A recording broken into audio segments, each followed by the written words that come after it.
একদিন এক মাতাল তার দুই ছেলে, তারা দুইজনে, একজন ব্যবসায়ী আর একজন মাতাল হয়ে তার বাড়িতে এসে স্ত্রী পুত্রকে খুব মারধর করতেন।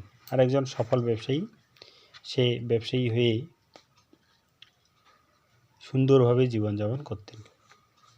তো এই দুই ছেলের প্রথম ছেলেকে জিজ্ঞাসা করা হলো যে তুমি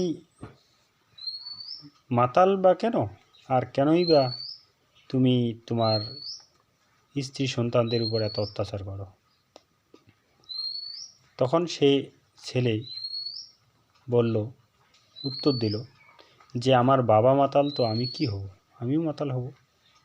আমার বাবা ছোট থেকে আমার মা বোনেদের আমাদের উপর অত্যাচার করতো, তো আমি কি হব, আমিও সেটাই হব।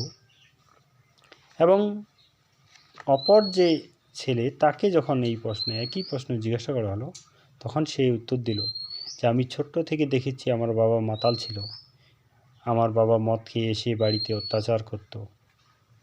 তো তার জন্য আমি প্রতিজ্ঞা করেছি যে আমি কখনো এইরূপ কাজ করব না, আমি একজন ভালো মানুষ হয়ে বসবাস করব।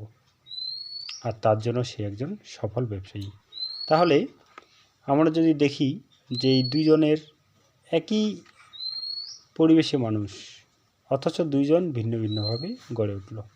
কারণ তারা একজন নর্থকভাবে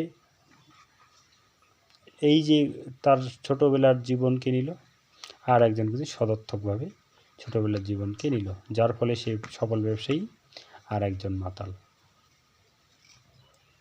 তো এর জন্য আমাদের শিখতে হবে যে সদর্থকভাবে যাতে আমরা কোনো প্রতিকূল পরিস্থিতিকে আমরা গ্রহণ করি, তাহলেই কিন্তু আমরা ভালো হয়ে উঠব।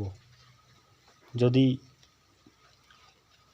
সদর্থকভাবে কোনো প্রতিকূল পরিস্থিতিকে আমরা গ্রহণ না করি, তাহলে কিন্তু কুরুক্ষেত্রে কর্ণের মতো বধ হতে হবে আমাদের।